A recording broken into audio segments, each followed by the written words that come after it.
Assalamualaikum warahmatullahi wabarakatuh. Hai guys, balik lagi sama saya Tria. Seperti yang kalian tahu nih, kalau saya udah ngupload video kayak gini, berarti saya lagi bahas soal SBMPTN. Nah, kebetulan pada kesempatan kali ini saya akan ngebahas soal-soal SBMPTN di pelajaran sosiologi, khususnya di bab kelompok sosial dan masyarakat multikultural. Nah, langsung aja kita masuk ke soalnya. First question is, masyarakat kota memiliki ciri solidaritas sosial organik, yaitu hubungan sosial dalam masyarakat, titik. Nah, di sini udah ada 5 jawaban nih, A, B, C, D, E, udah ada 5 pilihan jawaban, tinggal kita pilih yang mana yang benar. Dan di sini saya udah nyiapin jawaban yang benernya sebenarnya, yaitu C. Why I choose C? Perlu diingat lagi nih, kan jenis kelompok sosial itu tuh ada berbagai pendapatnya orang ya. Ada yang menurutnya Emil Durkheim, ada yang menurut Ferdinand Tönnies, ada yang menurut Charles Horton dan lain-lain. Nah, tinggal kita lihat nih kalau yang masalah organik kayak gini nih masuk ke pendapatnya siapa? Pendapatnya siapa? Iya, benar. Menurut pendapatnya Emil Durkheim.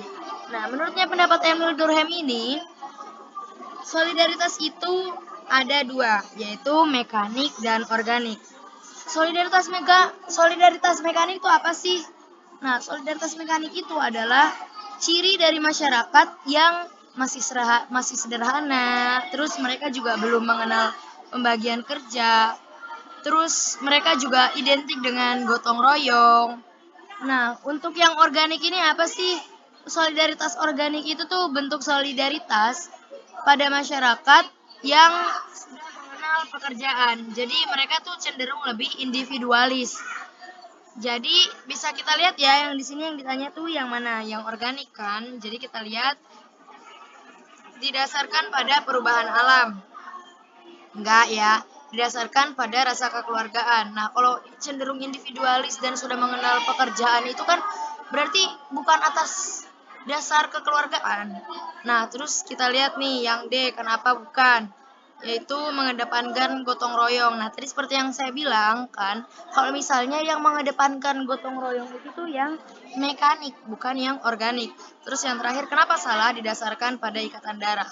Nah, kenapa salah? Karena tadi yang saya bilang, kalau organik itu tuh sudah mengenal pembagian kerja. Jadi mereka itu lebih kayak teman kerja, terus teman seorganisasi.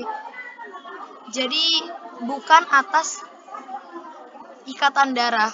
Jadi coba kita lihat yang C, memiliki kesadaran individual yang mandiri. Ini masuk nih. Jadi jawabannya adalah yang C. Next question. Menurut Charles Horton Colley, keluarga merupakan contoh kelompok titik. Nah, seperti tadi yang saya bilang kan, kalau jenis kelompok sosial itu tuh ada berbagai pendapat. Nah, sekarang yang ditanya nih bukan Emil Durkheim lagi, tapi Charles Horton Colley. Nah, di sini udah ada 5 opsi jawaban dan saya menjawab E, yaitu primer. Kenapa? Karena kalau diingat lagi, menurut Charles Horton Colley dan juga Ellsworth Ferris, nah, menurut mereka ini tuh kelompok sosial itu tuh ada dua, yaitu kelompok primer sama kelompok sekunder. Nah, di sini sebenarnya juga ada sekunder, tapi coba kita pecah lagi, kenapa salahnya? Informal, tadi nggak ada ya, cuman ada sekunder sama primer. Patembayan sama paguyuban juga nggak ada kan, cuman sekunder sama primer. Nah, sekunder kenapa salah? Coba kita telah lagi. Kalau kelompok primer tuh apa sih? Nah, kelompok primer itu tuh kelompok sosial yang bersifat intim. Terus mereka jumlahnya itu gak banyak, alias kecil. Terus mereka itu juga berlangsung dalam waktu yang panjang. Jadi karena itu contohnya adalah seperti keluarga, teman, sahabat, itu tuh masuk yang kelompok primer karena mereka cenderung intim ya interaksinya. Terus kelompok sekundernya apa sih? Nah, kelompok sekunder itu tuh yang cenderung bersifat formal gitu loh. Terus mereka itu cenderung ada dasar kelembagaannya karena ikatan profesi atau ikatan organisasi, ya kayak contohnya ya teman kerja itu tuh yang sekunder. Jadi yang D itu salah karena yang di sini yang ditanya adalah keluarga. Jadi otomatis keluarga adalah seseorang yang pasti berinteraksi dengan kita secara terus-menerus dalam jangka waktu panjang dan juga mereka itu berinteraksi secara intim dengan kita alias dekat. Jadi jawabannya adalah E, primer. Last question, next. Organisasi resmi seperti sekolah dan perusahaan dapat digolongkan sebagai kelompok sosial patembayan. Karena, nah di sini saya jawab D. Jawaban D adalah keutuhan kelompok bersifat sementara.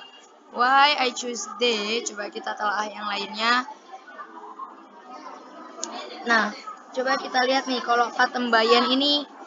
Kita lihat dulu deh patembayan nih pasangannya apa. Patembayan tuh tadi kalau kita lihat di soal sebelumnya patembayan pasangannya sama paguyuban ya. Nah, patembayan sama paguyuban ini tuh jenis kelompok sosial menurut pendapatnya siapa? Coba kita lihat dulu. Nah, benar jawabannya adalah menurut Ferdinand Tonis. Nah, menurut Ferdinand Tonis ini kelompok sosial itu terbagi menjadi dua, yaitu paguyuban dan patembayan. Atau bahasa kerennya paguyuban itu Gemeinschaft dan juga untuk patembayan bahasa kerennya adalah Gesellschaft. Nah, coba kita lihat nih. Paguyuban atau Gemeinschaft ini tuh ciri-cirinya apa sih? Nah, ciri-ciri dari paguyuban atau Gemeinschaft itu adalah bersifat intim. Lalu mereka itu bersifat pribadi dan ya terbagi lagi sih sebenarnya kayak berdasarkan ikatan darah, terus berdasarkan kesamaan tempat tinggal, terus berdasarkan kesamaan pemikiran atau ideologi. Tapi coba kita lihat lagi nih, kalau kayak sekolah sama perusahaan itu masuk gak ke yang bersifat intim? Masa kita bakalan terus-terusan berinteraksi selama 24 jam atau sesering itu sama teman satu kerjaan kita? Kan gak mungkin kan? Jadi sebenarnya perusahaan dan sekolah itu gak seintim itu. Jadi sebenarnya jawabannya itu bukan paguyuban. Nah, coba kita lihat. Berarti kalau misalnya bukan yang intim, berarti yang bersifat formal dong, alias yang patembayan atau Gesellschaft. Seperti yang kalian tahu sebenarnya, kalau patembayan itu bersifat formal, terus berdasarkan kepentingan-kepentingan lain, terus kontraktual, alias gak selamanya. Terus kita lihat lagi nih di soalnya.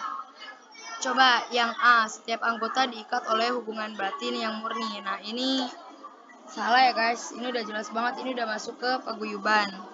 Terus bersifat informal. Salah dong, karena yang ditanya masa perusahaan bersifat informal, gak mungkin dong. Jadi kalau perusahaan itu kan bersifat formal, jadi masuknya ke patembayan. Jadi B itu salah, terus C kenapa salah, memiliki saling pengertian. Mungkin di sini maksudnya adalah saling mengerti antara satu sama lain di antar anggota kelompok itu. Nah, kalau kayak gitu kan cenderung ke interaksi yang intim, alias masuknya ke paguyuban. Jadi C itu salah. Terus yang E kenapa salah, memiliki ideologi yang sama. Nah, seperti yang udah saya kasih tahu tadi ya, kalau Gemeinschaft ini tuh kebagi lagi jadi 3, yaitu Gemeinschaft by blood atau berdasarkan ikatan darah, terus Gemeinschaft of place berdasarkan tempatnya, terus Gemeinschaft of mind berdasarkan ideologi atau cara berpikir mereka. Nah, itu yang paguyuban. Sementara yang kita butuhkan adalah yang patembayan. Nah, jawaban yang dia ini cocok banget, yaitu keutuhan kelompok bersifat sementara. Karena ya kalau di sekolah kan bersifat sementara, kalau udah pulang sekolah kan kita nggak butuh lagi sama mereka. Sama kayak kita ada di perusahaan tempat kita kerja, kalau misalnya kita udah selesai kerja, ya kita gak bakal bertemu lagi sama mereka, dan itu bakal bersifat sementara dari jam masuk kerja sampai jam kerja berakhir. Nah, udah terjawab kan?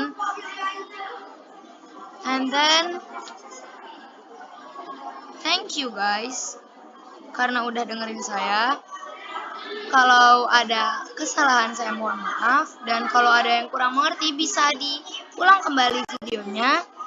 The last I say, wassalamualaikum warahmatullahi wabarakatuh.